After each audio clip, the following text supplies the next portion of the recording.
Human Vengeance. Chapter 21. Preparing for Espionage. Over the next few months, each report was scrutinized. The recordings from each camera were watched again and again, each frame inspected. We built up our knowledge of the 5 species we had interacted with and their general attitudes. We linked it with the medical data provided by Captain Switzel. From there, a breakthrough was made in augmentation. Taken from the SIVA's information, we reverse-engineered an organic-based nanomachine. Through trials, it proved to bind biological tissue to mechanical surfaces with minimal rejection. Combining it with the advances in technology we have made gave rise to a new level of prosthetics, near-perfect replacements for lost limbs. A few of our older colonies had completed construction of their own shipyards, with production started on their own Predator-class ships. Above Mars, the Vengeance-class ship was close to completion. Each side had 30 railguns with twice as many plasma cannons. It bristled with mixtures of heavy laser and short-range plasma launcher turrets. But its main boasting point were the 4 oversized railguns running along its core. In place of hardened alloy rods, it would fire building-sized projectiles at close to light speed. It would be equipped with 2 types of projectiles to be used in different situations. The first was packed high explosives, surrounded by railgun slugs. Dubbed an Armada Killer, it was designed to be fired into the midst of an enemy fleet and detonated in its center. The other was called a Planet Devastators. It held what was best described as a nuclear fusion reactor on the edge of a critical meltdown. It would be stable enough to survive the acceleration, but not enough to withstand crashing into the ground. As it drew close to being finished, the official name was released. Tokyo's Vengeance was the first of this class. On its interior, the names of every resident who lost their lives was engraved, as a memory of who had been lost. The rear of its bridge had a permanent projection of how it used to look, a landscape of the city before the cull. It was maneuvered from the shipyard for the final stages, leaving it free for the second Vengeance-class ship to be started. One wasn't enough. Wolf volunteered to return to Assembly Station to continue the diplomatic deception. After discussing it with the government, it was agreed that the new mission would be to find out locations of their shipyards and military outposts. It was given permission to hack into their systems and retrieve any data not given freely. Whilst it set off again to return to the station, we focused on building up our forces. With our colonies coming online, it would be faster for us to build up our fleet.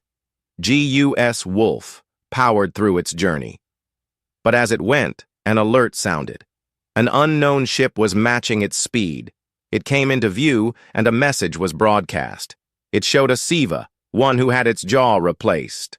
"Tasty prey, surrender your ship, and we will let you live." Captain Harris addressed the bridge. "Scans. What have they got?" "Sir, it looks to be a pair of plasma cannons, along with a heavy laser cannon." He nodded. "Weapons. How are we looking?" "Plasma cannons are charging. Should be ready to fire in 30 seconds. Railguns are loaded and ready." He smiled. "Wolf, could you open up a channel to this ship? Let's get ourselves some goodwill with the collective." A screen was lower in front of him, and he straightened his uniform. There was a momentary black screen before a connection was established. It resolved into the metal-jawed SIVA, who deliberately exposed his pointed teeth. Prey I haven't seen before. Well, my offer still stands. Give up your ship, and we will let you go. I'm sure you have some escape shuttles you can cram into." Captain Harris let silence hang for a good few seconds. The SIVA opened its mouth to speak again. He interrupted. "I will decline, and instead say you are under arrest." The SIVA laughed. "Ah, this prey has teeth. And under arrest, you say? I would like to see you try." With that, it closed the call, obviously decided in its course of action. "Sir, they are getting in front. Should we ram them?" He looked to the helm and shook his head. "No, let's return to normal space." At his order, the ship slowed. Wolf pulled up a display of the enemy ship. It was much smaller than GUS Wolf, barely a kilometer long. Wolf highlighted a couple of areas on the scan, drawing attention to them. These looked to be power sources for their weapons. A precision shot should disable them. They broke into normal space, far away from any stars. The Siva's ship spun around, firing a salvo of plasma. The shots scattered harmlessly off Wolf's shields, not quite strong enough to cause issues. After taking time to aim, a pair of railgun shots were loosened. They punched through rudimentary shield, crushing their way through the ship's hull. The charging cannons fell silent, the battle already over. Wolf, could you set up a connection again? Of course. It took a minute for it to be answered, the Siva now showing fear at how quickly it had been beaten. You are not prey. I surrender. Harris smiled. No, we are not. Wolf, let's bring them in. Human Vengeance. Chapter 22. Talking with Pirates. A few scouting drones were launched towards the crippled ship. Through careful nudging, it was brought to a docking station before being lashed to the hull.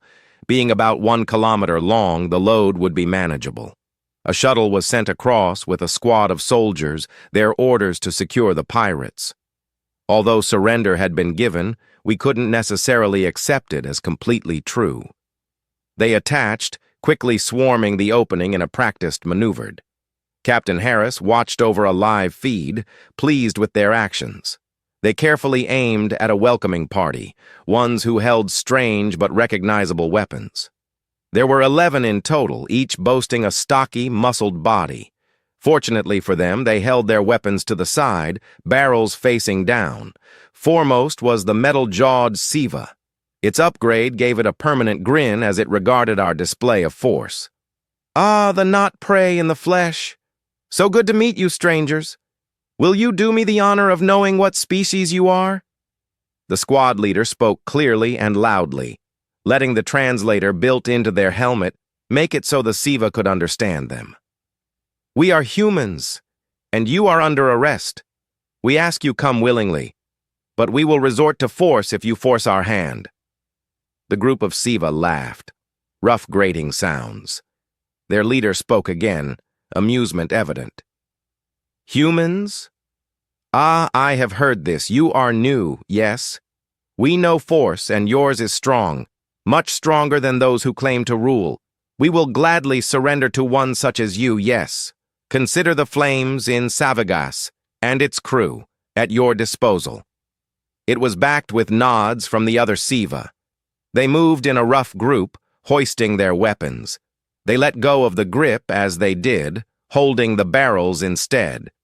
The weapons were proffered to each of our soldiers. There was a brief shuffling of feet before the leader took one. There was no resistance, as they took part in what they guessed was their way of surrendering.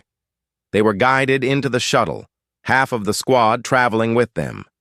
The others stayed behind, as Wolf took the opportunity to scan the ship in close detail, no longer having to deal with the void of space. It gave them a map, leading them to the bridge. In short order, they took control, giving Wolf a direct feed into the Flames computer. It noted with interest that there was no AI on board, restrained or otherwise. It seemed that there were programs to handle FTL calculations and the like, but no intelligence to them. Their distrust of such things seemed to run deep. Crew members were to be confined to their quarters, unless allowed out to perform closely watched maintenance. Those whose primary role was to take part in the physical raiding were brought aboard GUS Wolf, each put into the brig. The metal-jawed one was taken to the captain, who chose to meet them in a meeting room over an interrogation chamber. They watched the captain enter, tasting the air. Shipmaster, what a delight to see such a fine adversary. Harris took a chair, lacing his fingers together. It wasn't much of a fight, but thank you. Tell me, what should I call you? It was met with a snort. True, it wasn't much. But what can I say? Most prey give up when we come by. I guess you could say we have grown too warm on the rock to remember the shade. You can call me Kivreya, mother of 10 daughters. Harris nodded. That sounds like a good name. I'm called Harris. Kivrea grinned again. To think such a fine shipmaster would give me their name. Harris leaned backwards, carefully choosing his words. You're welcome. As you mentioned, we are new to the galactic stage, as it were. So naturally, we are trying to get a lay of the land. What can you tell me that might otherwise be hidden? She tasted the air again, thinking. There is probably much, but as for what is hard to say, new ones are rare, as you will have guessed, being smart as you are. But they are weak, that is sure. He leaned in, interested.